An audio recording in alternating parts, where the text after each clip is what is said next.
The year is 2005-ish. I'd uncovered an ancient relic which had inspired countless generations. I'm talking, of course, about Star Wars Episode 6. Now, this isn't the first Star Wars movie I'd seen, but it's the one that spoke to me the most and kickstarted my love for the series. The years have passed and new Star Wars content is getting pumped out like no tomorrow. Whether it be games, movies, TV shows, you name it, they're cranking it out. There was more than a little concern with Disney previously giving EA the exclusive rights to Star Wars games, but now it's fair game for any major developer to give it a shot. We might be in the clear, so long as Ubisoft doesn't get their dirty Cheeto fingers involved. Jedi Fallen Order is one of their more recent games they came out with, and as far as it goes, it's pretty much a cookie-cutter Star Wars story. You've got a zero-to-hero kind of situation going on where the main character Cal starts off as a trash man hiding from the government. Then one day Destiny grabs him by the fucking throat and chokeslams him into becoming a Jedi again and rebuilding the Fallen Order. It's not exactly an original take for Star Wars, but it works. That struggle of being so weak and fighting against impossible odds is one of the most powerful ways to tell a story. Most of these characters are classic archetypes we've already seen in the series. For example, you got Jedi Boy, smart-ass space captain, the sassy robot, and the straight-edge teacher.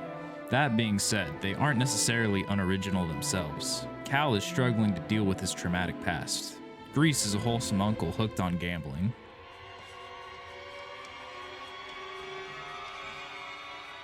And Seer still believes in the Jedi cause, but not herself.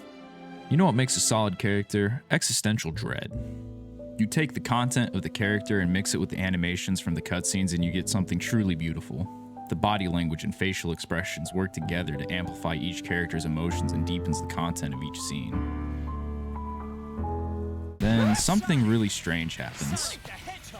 One moment you're watching this dialogue between two people, and next thing you know you're in Freddy Fazbear's Pizzeria. Those characters you were getting attached to? Actual animatronics. Have a conversation outside of a cutscene. Right. You get this dialogue attached to this chunky and sporadic animation. It's dangerous here. Saul's already gone. The cash. Characters are glued to the very spot they stand. They don't move for the rest of the game. This polarizing feeling is present elsewhere as well.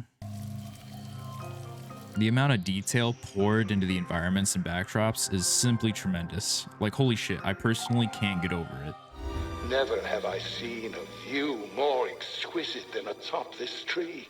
Where the experience falls apart for me is when you take these awesome environments and throw in a shit ton of collectibles. If you're anything like me, you wake up in a cold sweat because you didn't check every corner of a level looking for items, collectibles, or secrets. This little percentage counter almost ruined the game for me. It's fine, this is fine, it's okay, this is fine, it's okay, it's fine. I spent way too much time looking for some really mediocre shit.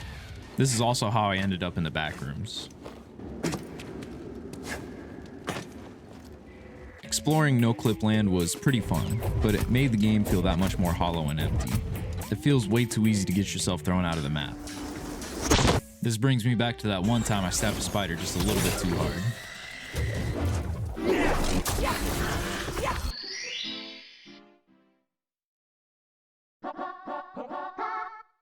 The combat does enough to get you through the door, but it lacks depth.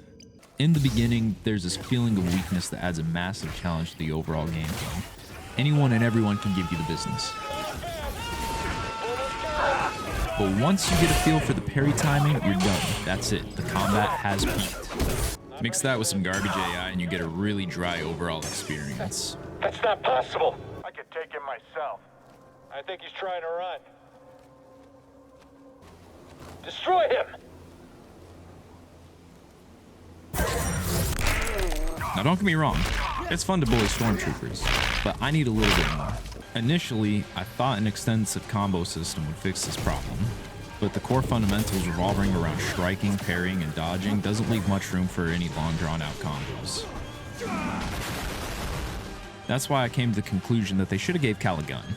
Make it like this. 3 powerful shots with a slow recharge.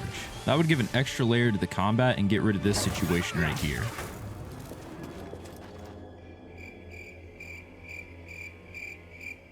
I swear to God they're shy or something, man. Every time you fucking look at them, they just stop shooting at you.